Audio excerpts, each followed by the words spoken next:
అది 2019. మనం ఎప్పుడు క్యాప్చర్ చేయలేమనుకున్న దాన్ని మన సైంటిస్టులు ఆ రోజు క్యాప్చర్ చేశారు. సైంటిఫిక్ కమ్యూనిటీ మొత్తం అల్లకల్లోలం అయిపోయింది. హిస్టరీలోని ఫస్ట్ టైం మనం ఒక బ్లాక్ హోల్ ఫోటోని తీసాం. ఎస్, ఒక బ్లాక్ హోల్. ఒకప్పుడు ఇది ఒక ఫ్యాసినేటింగ్ సైన్స్ ఫిక్షన్ లా మాట్లాడుకునే జనాలు ఆ రోజు చూసిన ఆ బ్లాక్ హోల్ ఫోటో వాళ్ళ ఆలోచనలే మార్చేసింది. ఇక్కడ కనిపిస్తున్న ఈ ఆరెంజ్ రింగ్ ఇదే ఆ ఫస్ట్ బ్లాక్ హోల్ యొక్క ఫోటో. కానీ దీన్ని ఒక్క టెలిస్కోప్ లేదా ఒక్క కంట్రీ క్యాప్చర్ చేయలేదు. వరల్డ్ లోనూ చాలా మంది ఆస్ట్రోనమర్స్, ఫిజిసిస్ట్, కంప్యూటర్ సైంటిస్ట్, రీసెర్చర్స్, ఎన్నో కంట్రీస్ అండ్ ఎన్నో టెలిస్కోప్ల సహాయంతో దీన్ని క్యాప్చర్ చేయడం జరిగింది. ఈ ఒక్క ఫోటో వెనుక ఎన్నో sleepless nights, dreams, talents and efforts ఉన్నాయి. This is the story of people who made the invisible visible. ఒకప్పుడు ఈ బ్లాక్ హోల్స్ ని సైన్స్ ఫిక్షన్ మరియు థియరిటికల్ ఫిజిక్స్ లాగా చూసేవాళ్ళు. దీని మొదటగా ఆల్బర్ట్ ఐన్స్టైన్ తన థియరీ ఆఫ్ జనరల్ రిలేటివిటీలో తన ఈక్వేషన్స్ కి సొల్యూషన్ లాగా ప్రపోజ్ చేశాడు. ఈ బ్లాక్ హోల్స్ ని స్పేస్ లో గ్రావిటీ అంటే గురుత్వాకర్షణ శక్తి ఎక్కువగా ఉన్న రీజన్ లా కన్సిడర్ చేస్తాం. దీని నుండి లైట్ కూడా ఎస్కేప్ అవ్వలేదు. దాని చుట్టూన్న ప్రతి దాన్ని దాని లోపలికి లాగేసుకుంటుంది. లైట్ కూడా దీని గ్రావిటీ నుంచి తప్పించుకోలేదంటే దాని నుండి మన వైపు ఎలాంటి లైట్ రాలేదని అర్థం. మరి ఎలాంటి లైట్ రేస్ మన వైపు రాకపోతే మనం దీన్ని ఎలా క్యాప్చర్ చేయగలం? నియర్లీ ఒక 100 years వరకు సైంటిస్టులు కూడా ఈ బ్లాక్ హోల్ ని క్యాప్చర్ చేయలేమని అనుకున్నారు. సైంటిస్టులు ఈ బ్లాక్ హోల్ నుండి వచ్చే X race and gamma rays ని డిటెక్ట్ చేయగలరు, లేదా దాని దూరంలో ఉన్న స్టార్స్ ఈ బ్లాక్ హోల్ వల్ల ఎలా ఎఫెక్ట్ అవుతున్నాయో అబ్జర్వ్ చేయగలరు. కానీ ఒక బ్లాక్ హోల్ ని అబ్జర్వ్ చేసి ఫోటో తీయాలంటే ఒక దయ్యాన్ని ఫోటో తీయడం లాంటిది. ఇంత తెలిసినా కూడా ఒక గ్రూప్ ఆఫ్ సైంటిస్ట్ ముందుకొచ్చి ఈ బ్లాక్ హోల్ ని క్యాప్చర్ చేయగలిగితే ఏమవుతుంది, చేయాలంటే మనకి ఏం కావాలి అన్న వాళ్ళ క్యూరియాసిటీ హిస్టరీలోనే అత్యంత పెద్దదైన ఆస్ట్రానమికల్ ప్రాజెక్ట్ గా నిలవబోతుంది. ఈ ప్రాజెక్ట్ పాసిబుల్ అవ్వడానికి మెయిన్ రీజన్ ఈ డాక్టర్ షెపర్డ్ డోయల్మెన్. ఈయన ఒక MIT హార్వర్డ్ ఆస్ట్రోనమర్. మన ఎంటైర్ ప్లానెట్ ని ఒక పెద్ద టెలిస్కోప్ లాగా మార్చగలిగితే ఎలా ఉంటుందన్న ఐడియాని ఈయన ప్రపోజ్ చేశాడు. ఏంటి, మొత్తం ప్లానెట్ ఎర్త్ ని ఒక పెద్ద టెలిస్కోప్ లాగా.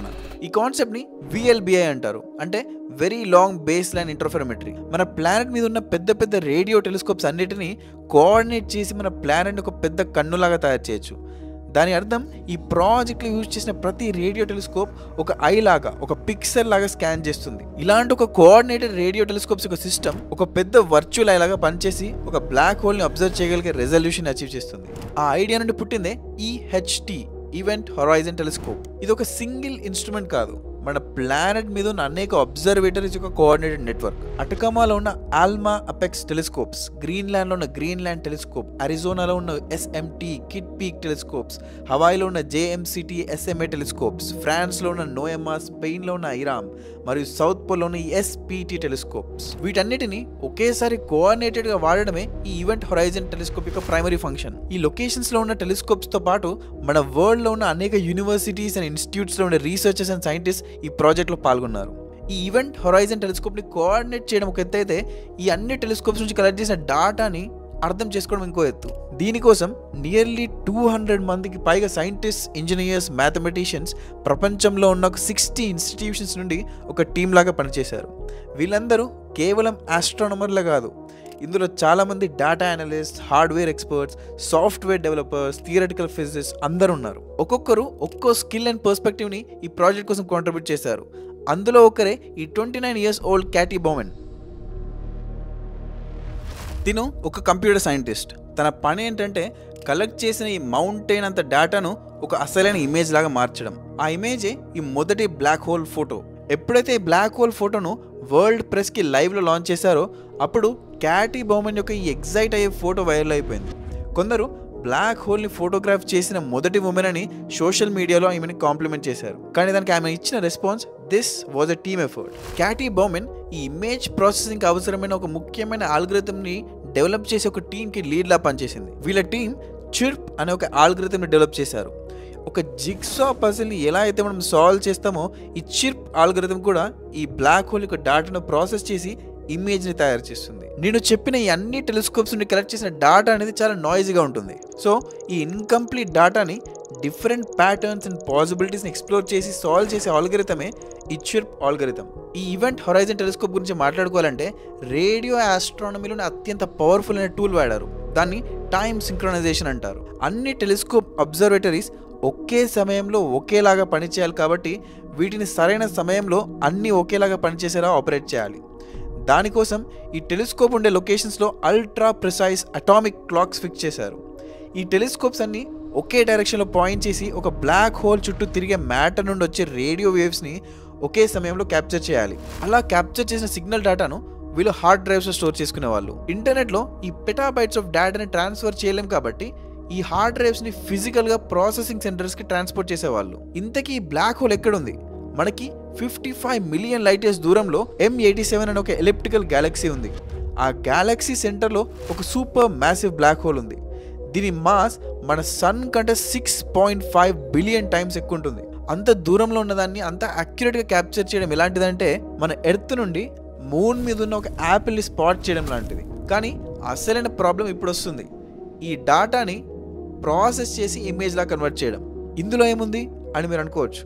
కానీ సైంటిఫిక్ కమ్యూనిటీలో ఏదైనా పబ్లిష్ చేయాలన్నా అనౌన్స్ చేయాలన్నా దానికి సపోర్టింగ్ ఎవిడెన్స్ అవసరం. దీన్ని కన్ఫర్మేషన్ బయాస్ అంటారు. అంటే ఈ టీం అంతా కలిపి ఒక డాటాని ఇమేజ్లా కన్వర్ట్ చేస్తే ఆ వచ్చిన బ్లాక్ హోల్ ఇమేజ్ అనేది అసలు నిజంగానే కరెక్టా కాదా అని ఎలా తెలుస్తుంది? ఈ డౌట్ని క్లియర్ చేయడానికి ఆర్ ఈ కన్ఫర్మేషన్ బయాస్ని క్లియర్ చేయడానికే ఈ టీమ్ ఆఫ్ సైంటిస్ట్ అందరినీ ఒక 4 గ్రూప్స్లో డివైడ్ చేశారు.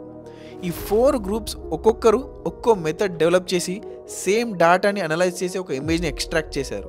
మరి దాని రిజల్ట్ ఆ 4 గ్రూప్స్ అందరూ ఒక్కసారిగా వాళ్ళ ఇమేజ్ని రివీల్ చేస్తారు. వాళ్ళ సర్ప్రైజ్కి ఆ 4 గ్రూప్స్ యొక్క ఇమేజ్ అన్నీ మ్యాచ్ అవుతాయి. అంటే సేమ్ డాటా యూస్ చేసి డిఫరెంట్ మెథడ్స్ వాడి సేమ్ రిజల్ట్స్ వస్తున్నాయంటే మనం క్యాప్చర్ చేసిన ఆ బ్లాక్ హోల్ ఇమేజ్ అనేది కరెక్ట్ అని అర్థం. ఈ 4 groups different code, assumptions, mathematics and methods వాడిన అందరికీ ఈ సేమ్ రింగ్ షేప్డ్ షాడో ఏర్పడింది. ఫైనల్గా చూడలేమనుకున్న బ్లాక్ హోల్ని క్యాప్చర్ చేశాం. ఏప్రిల్ 10, 2019లో ప్రపంచంలో ఉన్న సైంటిస్ట్ అందరూ ఒకేసారి ఒకే సమయంలో ప్రెస్ కాన్ఫరెన్స్ పెట్టి ఈ M87 బ్లాక్ హోల్ యొక్క ఇమేజ్ని ప్రపంచానికి చూపించారు. Science became history. ప్రతి ఒక్కరూ ఈ ఫోటోను సోషల్ మీడియాలో షేర్ చేయడం, న్యూస్ పేపర్లో ఫ్రంట్ పేజ్లో వేయడం జరిగింది. ఇది ఒక ఫోటో మాత్రమే కాదు, ఇట్స్ సైంటిఫిక్ రెవల్యూషన్. ఈ బ్లాక్ హోల్ ఇమేజ్ అనేది ఆల్బర్ట్ ఐన్స్టైన్ ప్రపోజ్ చేసిన జనరల్ రిలేటివిటీకి ఆల్మోస్ట్ పర్ఫెక్ట్గా మ్యాచ్ అయింది. సిమిలర్గా 2022లో EHT టెలిస్కోప్ ఇంకొక బ్లాక్ హోల్ ఇమేజ్ని రిలీజ్ చేశారు. ఈసారి ఇది మన ఓన్ మిల్కీవే గ్యాలక్సీ సెంటర్లో ఉన్న సాజిటారియస్ A స్టార్ బ్లాక్ హోల్. ఆ ఫోటోలో కనిపించే ఆ బ్లాక్ హోల్ యొక్క సైజ్, షేప్, డీటెయిల్స్ అన్నీ సైంటిస్ట్కి వాళ్ళు రాసిన బ్లాక్ హోల్ థియరీస్ అన్నిటికీ కాన్ఫిడెన్స్ ఇచ్చింది. అక్కడి నుండి ఈ బ్లాక్ హోల్స్ మీద రీసెర్చ్ అనేది ఇంకెక్కువగా పెరిగిపోయింది. ఆ ఒక్క ఫోటో మనల్ని ఇంకా ఎన్నో ప్రశ్నలకు సమాధానం కోసం పరిగెత్తేలా చేసింది. ఈ బ్లాక్ హోల్స్ ఎలా గ్రో అవుతాయి, లేకపోతే అందులో పడిపోయిన ఇన్ఫర్మేషన్కి ఏమవుతుంది, లేదా ఇవి ఎలా స్పిన్ అవుతాయి, ఇలా ఆస్ట్రోఫిజిక్స్ రీసెర్చ్లో ఈ ఫోటో అనేది బ్లాక్ హోల్స్ని అర్థం చేసుకునే ప్రాసెస్లో ప్రారంభం మాత్రమే. It's not the end, we have just begun.